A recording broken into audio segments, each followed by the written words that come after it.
Rumah Sakit UNER Surabaya di Jawa Timur per 26 Mei hingga 8 Juni 2020 membatasi pelayanan terhadap pasien COVID-19. Apakah benar rumah sakit ini telah over kapasitas atau melebihi daya tampungnya? Berikut liputan jurnalis Kompas TV Sinta Maulia dan Yuda Furi. Saudara, meningkatnya jumlah pasien positif COVID-19 di Provinsi Jawa Timur, terutama di wilayah Surabaya, ini berdampak pada terbatasnya daya tampung ruang isolasi atau ruang perawatan terhadap pasien positif COVID-19, terutama di Surabaya. Salah satunya adalah Rumah Sakit Universitas Airlangga Surabaya, di mana saat ini melakukan pembatasan pelayanan terhadap pasien positif COVID karena daya tampungnya sudah overload atau melebihi kapasitas. Lalu seperti apa dari pihak UNER sendiri dalam nantinya penanganan terhadap pasien positif COVID-19? Saya akan mengajak Anda berbincang dengan Rektor Universitas Airlangga. Pak, terima kasih bergabung dengan kami. Terkait dengan adanya pembatasan pelayanan pasien positif COVID-19. Nah, lalu seperti apa nantinya? Apakah ini ditutup selama 14 hari, artinya tidak menerima sama sekali untuk pasien rujukan baru atau seperti apa? Ya, jadi yang pertama kan tadi disampaikan bahwa ini soal kapasitas.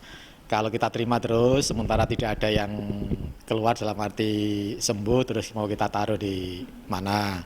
Posisi kami di Rumah Sakit Universitas Airlangga, sekarang itu sudah ada 100 lebih pasien yang harus kita tangani.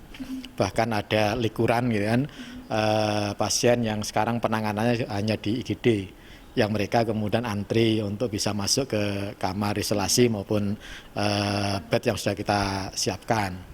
Jadi sesungguhnya secara manajerial pembatasan untuk penambahan pasien itu juga karena terbatasnya bed yang kami punya, sehingga nanti kalau ada datang terus nanti mereka telantar, nggak kita tangani dengan baik, nanti justru kita yang disalahkan gitu kan.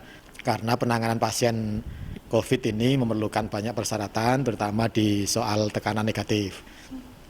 Kalau kita nanti menangani pasien COVID ini bukan di ruang yang bertekanan negatif, itu udara dan lain-lainnya bisa terpolusi dengan virus, dengan apa yang itu akan berakibat pada banyak hal, termasuk pada dokternya dan seterusnya. Sehingga sekali lagi pembatasan ini murni karena memang kapasitas kami terbatas di situ. Memang kami sedang dalam proses untuk menambah jumlah bed gitu kan, tetapi kan ya perlu proses.